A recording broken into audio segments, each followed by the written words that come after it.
Well, good day, my friends. Yeah, it's going to be one of those kind of days. Let's talk about serial killers. Daze with Jordan the Lion begins now. So Daze with Jordan the Lion fans, meet another Jordan. Jordan, tell me about your collection. You have, I'm seeing a John Wayne Gacy shirt on, and I'm seeing a collection behind you. How did you get into collecting serial killer memorabilia, and what do you have? Well, as you can see, I have a lot of clown stuff and a lot of Gacy stuff, and I'm wearing a John Wayne Gacy shirt. So it's safe to say a lot of my collection is Gacy related. However, I do have pieces from a lot of other serial killers. I got into collecting shortly after I started my clothing brand, True Crime Collective. I mainly make serial killer shirts and cult leader shirts, and I've also branched out into making cryptids. But not too long after I started this clothing line, I got into collecting murderabilia. I got in contact with some people that I met through Instagram, through my clothing line page, and realized that there was a whole world of underground items that you would never know existed. And it kind of just piqued a dark desire to collect this kind of stuff. And a few years later, and I have a whole house full of it. So now, what was your first piece, and how did you? I noticed a lot of Gacy. How did you gravitate towards Gacy? So my first piece was actually a Gacy piece, as far as like real murderabilia stuff. I owned a couple little relics and things here and there, but my first piece of true murderabilia was a Gacy painting, but you won't see it on the wall behind me because I actually sold that off a few years ago. It was a cool painting, but it just wasn't one that I found super interesting. And over the years, I've owned up to 30 different Gacy paintings at one time, but I've thinned out my collection a little bit, and now I'm kind of sticking to the ones that I like the most. And but as far as my first piece that I still have would probably be this Pogo the Clown painting right here, which is kind of like a holy grail piece for any true murderabilia collector. This was painted by John Wayne Gacy while he was in prison for his crimes during the 80s and 90s. This piece was one of his earlier Pogos, so it was probably done, I'd say, mid-1980s. And over the years that he was on death row before he was executed, he would do about 300 to 400 of those clown paintings. Now, we talked before, and one of the questions I have is, did he paint before he was incarcerated? And you said no, that was actually something he took up. Right. So no, there has been speculation that he did dabble in painting a little bit. I don't think it was ever really confirmed. I don't think Gacy ever confirmed it himself. But his painting mostly he got started with right around 1981, 1982. So roughly 2 to 3 years after being incarcerated. He would go on to paint about 2,500 paintings total. Really? And we know that because he had a numbering system that he would keep track of everything on the reverse side of the painting. From the very beginning? From the very beginning. Okay. Yep. The earliest painting that I have of his is this Bob Ross looking landscape right here. And I believe that one is in the 300s. So it's like the 300th painting that he ever did out of 2,500. So the paintings they're hard to get your hands on, but not too hard because there's 2,500 or so of them out there. And I've got about 10 of them on these walls here behind me. And like I said, I've owned about 30 of them at one point. And I also, anytime I come across one that I don't keep for myself, I usually will either sell them or trade them. You mentioned our friend Martin. And yeah, he got his Gacys from me. So that's how me and him kind of linked up. Now, with the Pogo, where did he come up with the Pogo character, the name? Because you showed me, I actually did not know that he ever did landscape, so that was kind of new to me, but you said that was what he preferred to do. Right. So the Pogo the Clown actually came from his clown persona. He would dress up as an actual clown. 2 different personas. He had Pogo and Patches, and he did paintings of both of those clown alter egos, as we refer to them. And you can see I have actually a real picture of him dressed as Pogo the Clown here, and it's signed John Wayne Gacy, and it says in quotations, "Clowns can get away with murder." So a pretty creepy photo right there. Now tell me about this next to it. We were talking about this earlier, and this is a pretty interesting piece. Yeah, so doesn't look too complicated when you first look at it, but the contents of it are actually very interesting. This was a letter that he sent to his attorney and to the guy that had the rights to his estate. And this letter was basically giving the rights to his book, Question of Doubt, to the manuscript of it. And you have a copy of that. You were telling me that's a very rare book? It is a very rare book. I will show you. So as I look over the letter, basically it's saying, I, John Wayne Gacy, on the above date give full authorization of my manuscript called Question of Doubt, which is to be printed and published. I'm the author of said work and have it copyrighted. Yeah, it's basically just giving all the rights over to John over here.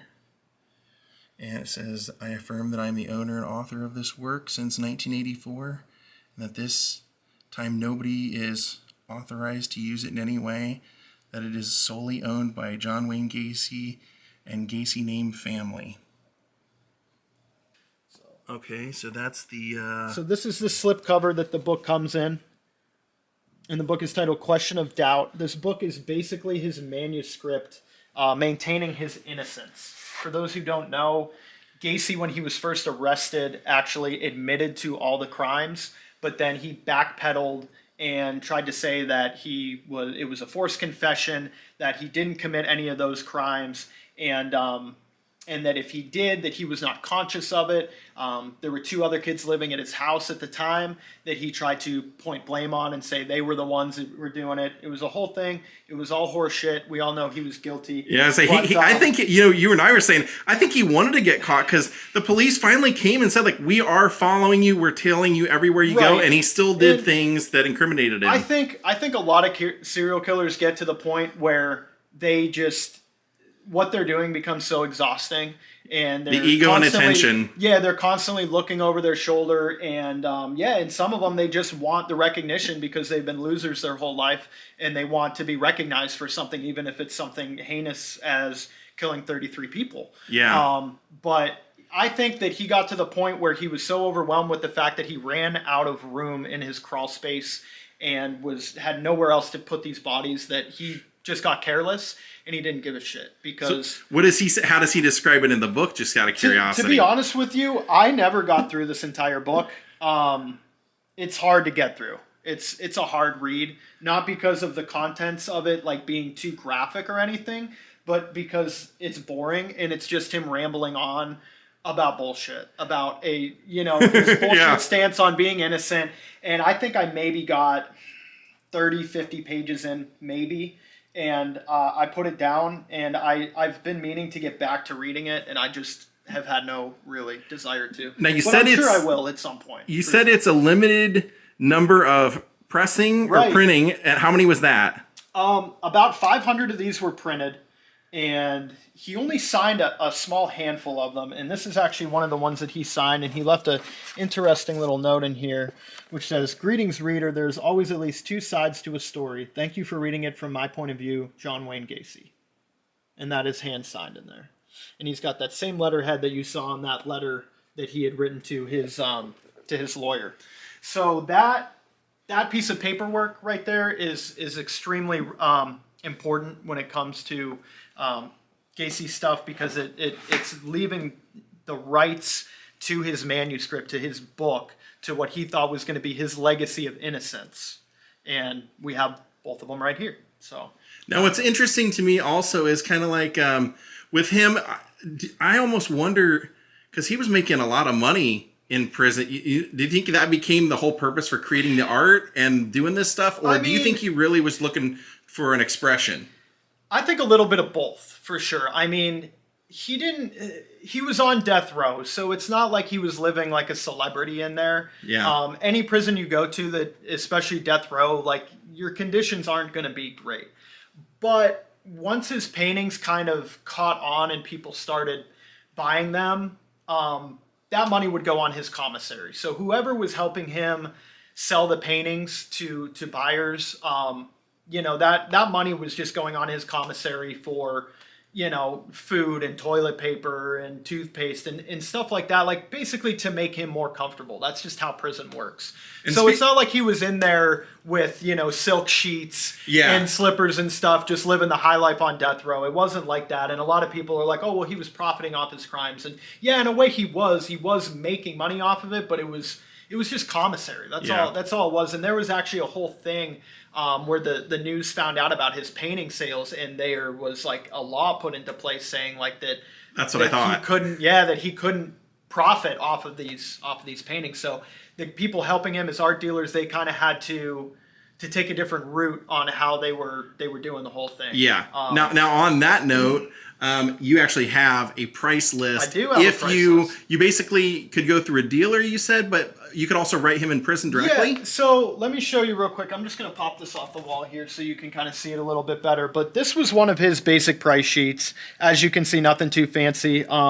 This one's actually hand-signed a couple times. Most of the ones you see out there, they're either Emmett just Kelly, copies. Clownhead, Christ. Wow. Mm-hmm.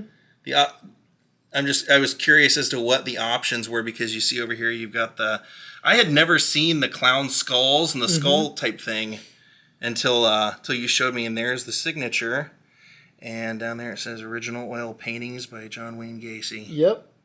So this is one of maybe a dozen price sheets that I've ever seen.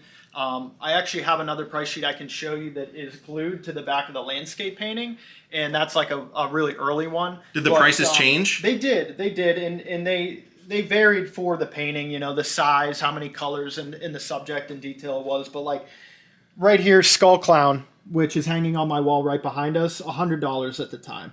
Now, those paintings right now I think I paid like $3,500 for that painting right there. And that was several years ago. So the price and the worth of that now is probably more around $5,000 or $6,000. So you can see that the value of these has actually gone up drastically over the last several years. I know for a long time, even up until 5-8 years ago, these paintings weren't worth more than like $1,000 in most cases, unless they were like a really early one, or one that it was just like a one of a kind that he only did one of. But it's the true crime podcast, the documentaries, the series. Yep. I think people are getting so into it now. We talked about this a little bit ago. Part of the reason that you have so many Gacys, like he painted 5 depictions, you were saying, of the Disney Seven Dwarfs. Right. So you have one of each depiction. Right. Can you explain what that was all about? Yeah. So for those that aren't too familiar with Gacy paintings, and Gacy in general in his artwork, Gacy loved to paint Disney characters. It was actually one of the first things that he started painting was like cartoon characters, Disney characters. It was very simple, so I'm sure that was a big part of it, like early on. But one of his favorite things to paint were the Seven Dwarfs.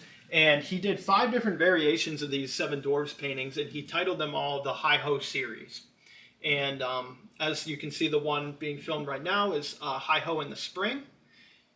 And then we have Hi-Ho in the fall right above it.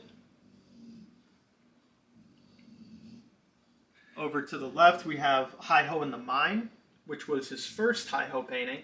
Oh, yeah. Is that Dopey? Dopey's coming out of the hole in the mine there? Yep. We have Hi-Ho in the winter. And then we have Hi-Ho around the campfire. Now, a lot of his paintings, he would write some inscriptions on the back. And he actually wrote some pretty interesting notes on some of them. One of my favorite notes that he had written on any of the ones that I've owned or that I've ever even seen was on the back of this painting right here.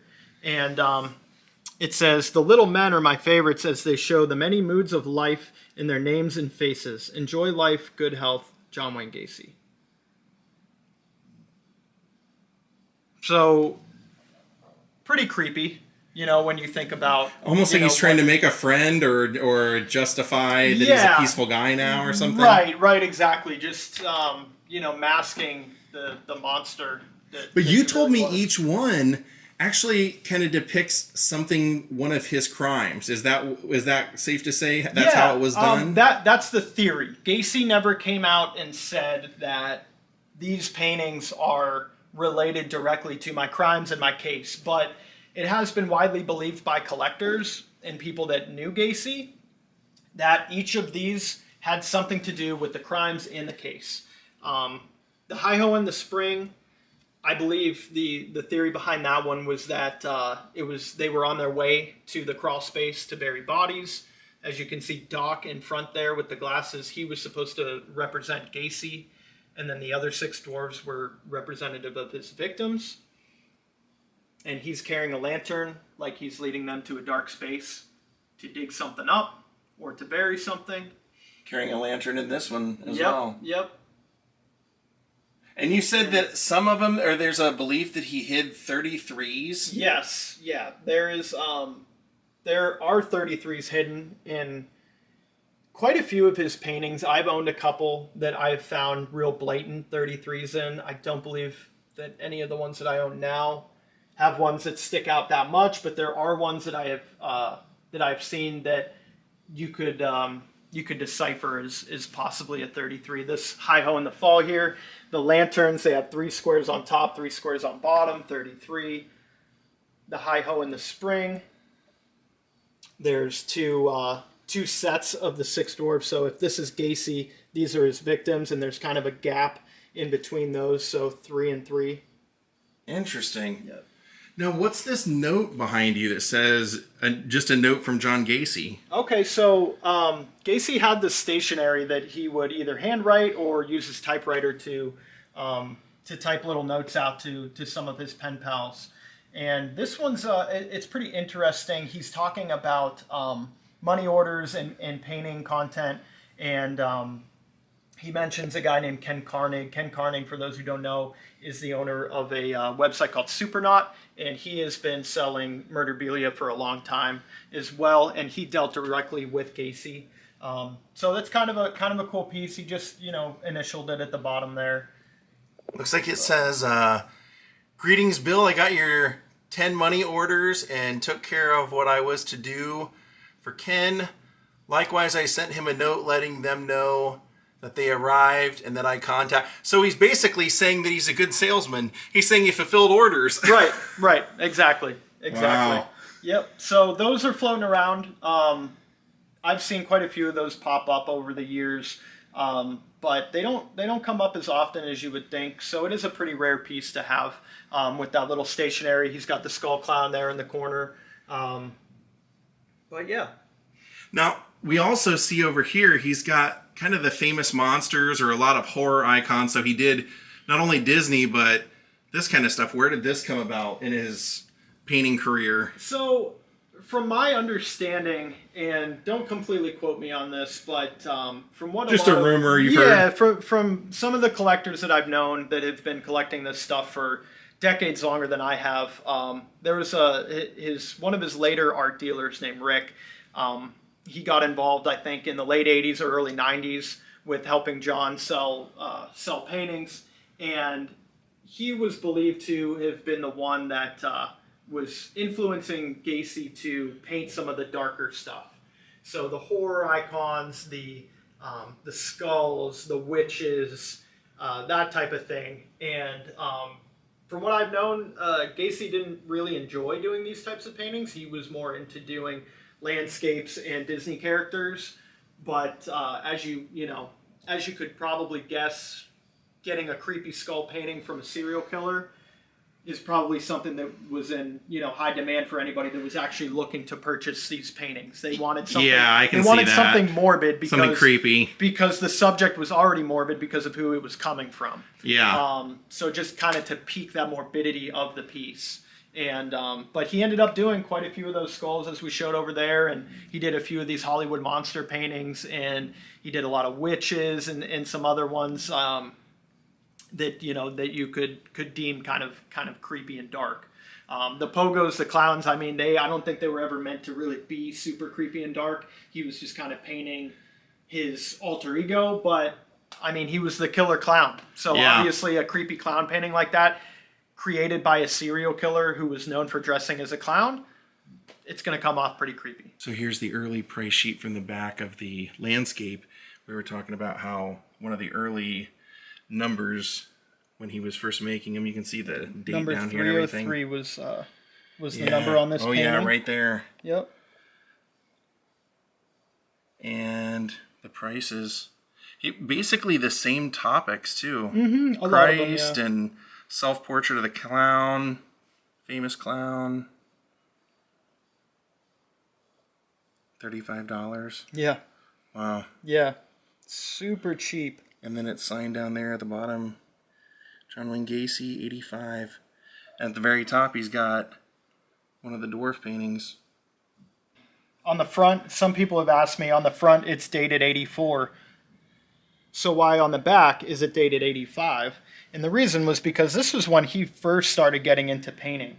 And his paintings weren't just flying off the shelves. Oh, you know yeah, what I mean? yeah. So he painted the front of this in 85 or 84, and then he didn't end up selling it until sometime in 1985. Yeah, that makes sense. And that's when he, Heck, he could have painted it in December of 84, you know what I mean? Exactly. And, when it finally sold to this guy named Steve, he wrote a little note on it and put, 85, and he glued a current price sheet to the back and dated that 85 as well.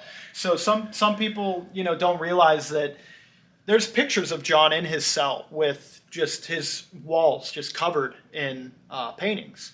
And until they really got popular towards the end of his life, a lot of them were just sitting around his cell. You know what I mean? So if he had the supplies to do them, he would do them. A lot of them at first, he was just sending them to friends and family and, wasn't even making any money off of them. And then when they caught on and he had a couple people helping him deal the artwork, that's when he was like just banging them out in basically a assembly line type fashion. How long do you think it took him to, is there any word how long it took him to do each one a day? Something I don't know about that, but I do know that a lot of the paintings that he did multiples of, like this High Country Sunset one, I'm pretty sure is a one of a kind. I'm pretty sure that is a one-off painting, the only one like it in existence. And the ones like Pogo the Clown, he did over 300 of those. And he used a stencil, basically would put the stencil on the canvas, and then he would line them up. So let's say he had 5 Pogos right in front of him. He'd get the stencil on there, and then he would start with the red, and he'd do all the reds, and then he'd do the greens, and then he would do the blues all the way across the board. So he was really knocking multiple assembly line paintings style out at the same time. And if you look at the back of the paintings, the ones that he used a second set of numbers. So as you saw in the High Country Sunset, there was just one set of numbers, 303. This one, we got 667-48. So that means it was the 667th painting that he ever did in the 48th Pogo that he did. Interesting documentation. That's what those numbers mean. And he had a log. Gacy was pretty obsessive compulsive. He had a giant master log of where he would write down everything he did that day. 8 a.m. called Jordan, or 9 a.m. had breakfast, 10 a.m. took a piss. It was literally that detailed where he would put everything he ate every time he made a phone call. Every time he did a painting. People will want to know everything. Yeah, it was some obsessive compulsive thing. But he kept track of everything he did every day. He kept track of, and he kept track of every single painting that he ever did with that numbering system. And that is one way to determine if the painting is real or fake, because there are a lot of fake Gacys out there. So beware. And if you want to know more about Jordan's company, True Crime Collective, right there.